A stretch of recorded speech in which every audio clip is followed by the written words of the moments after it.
Hello అందరికీ, welcome to my channel. ఈరోజు మీకైతే చిట్టి చిట్టి మినప వడియాలు ఏ విధంగా పెట్టుకోవాలో చూపిస్తాను. ఇదైతే చాలా సింపుల్గా పెట్టుకోవచ్చు.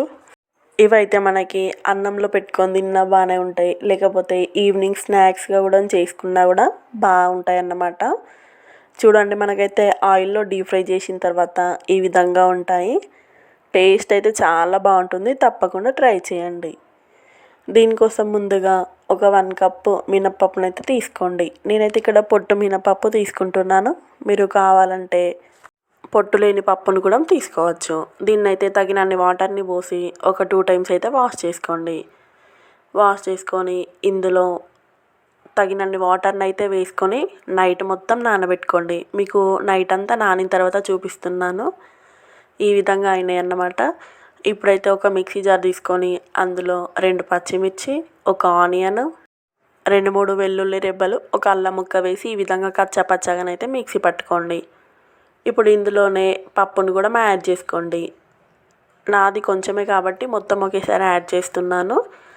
ఇందులోనే సాల్ట్ను కూడా యాడ్ చేసుకోండి. సాల్ట్ అయితే మరి ఎక్కువ ఏం పట్టదు, కొంచెం యాడ్ చేసుకుంటే సరిపోతుంది. ఈ విధంగా వీలైనంత మెత్తగా అయితే గ్రైండ్ చేసుకోండి. మీకు చాలా గట్టిగా వస్తే మాత్రం కొంచెం వాటర్ని అయితే వేసుకోండి. ఈ విధంగా ఉంటే సరిపోతుంది. ఇప్పుడు ఈ పిండిని అయితే బాగా కలపండి మంచిగా. మనకి పిండి ఎంత బాగా కలుపుకుంటే ఈ వడియాలు కూడా అంత గుల్లగా మంచిగా వస్తాయి అన్నమాట. సో ఈ విధంగా మొత్తం అయితే ఒక 2 to 3 minutes అయితే మంచిగా కలుపుకోండి. చూడండి, మనకి పిండి ఈ విధంగా మంచిగా సాఫ్ట్గా ఉండాలి.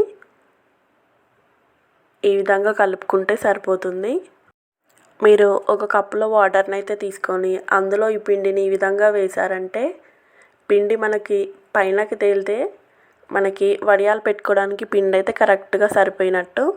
సో ఈ విధంగా అయితే పెట్టుకోండి వడియాలను చిన్న చిన్నగా. మీరు ఈ విధంగా చేయితో పెట్టుకున్నా పర్లేదు, లేకపోతే ఒక కవర్కి చిన్నగా హోల్ చేసుకొని ఈ పిండిని అందులో వేసుకొని ఈ విధంగా కూడా పెట్టుకోవచ్చు. మనకి ఈ కవర్తో పెట్టుకుంటే సింపుల్గా తొందరగా అయిపోతాయి అన్నమాట. మీకు కావాలంటే ఇంకొంచెం పెద్ద సైజులో కూడా పెట్టుకోవచ్చు. నేనైతే ఈ విధంగా పెట్టుకున్నాను. ఒకదానికొకటి అంటుకోకుండా అయితే చూసుకోండి. వీటినైతే ఖచ్చితంగా ఎండలోనైతే పెట్టాలి. అన్నిటిని కూడా ఈ విధంగానే చేసుకోండి. చూడండి ఎంత సింపుల్గా అవుతుందో. నాకైతే నేను తీసుకున్న 1 కప్పు మినపప్పుకైతే 3 plates వరకే అయినాయి వడియాలు. చూడండి ఎంత చక్కగా బాగున్నాయో. ఇప్పుడైతే వీటిని ఖచ్చితంగా ఎండలో అయితే పెట్టుకోండి. ఎండలో పెట్టుకున్నాక నెక్స్ట్ డే అయితే చూడండి మనకు ఈ విధంగా వస్తాయి అన్నమాట. మంచిగా ఎండితే మాత్రం తొందరగా వస్తాయి. ఇవి తీయడం కూడా చాలా ఈజీ, పెట్టుకోవడం కూడా చాలా ఈజీ అన్నమాట. సో ఈ విధంగా వస్తే సరిపోతుంది. వీటిని మరొకసారి ఎండలో అయితే పెట్టుకోండి తీసాక. ఇవైతే మనకి 1 year పాటు కూడా నిల్వ ఉంటాయి మధ్య మధ్యలో ఎండలో పెట్టుకుంటూ ఉంటే. సో తప్పకుండా అయితే ట్రై చేయండి. టేస్ట్ కూడా చాలా బాగుంటుంది. ఈ విధంగా ఒక 2 days తర్వాత మనకైతే మొత్తం డ్రై అయిపోయినాయి అన్నమాట. చూడడానికి కూడా చాలా బాగున్నాయి. ఇప్పుడు డీప్ ఫ్రైకి సరిపడా ఆయిల్ని అయితే పెట్టుకోండి. ఆయిల్ కొంచెం హీట్ అయిన తర్వాత అందులో కొద్దిగానైతే వేసుకోండి. ఇవి మనం వేయడంతో మనకి రెడ్ కలర్గా అవుతాయి అన్నమాట. కొంచెం కలర్ చేంజ్ కాగానే తీసుకుంటే సరిపోతుంది. మరీ ఎక్కువసేపు ఉంచారంటే మాడిపోతుంది. సో ఈ విధంగా కలర్ వస్తే సరిపోతుంది మనకి.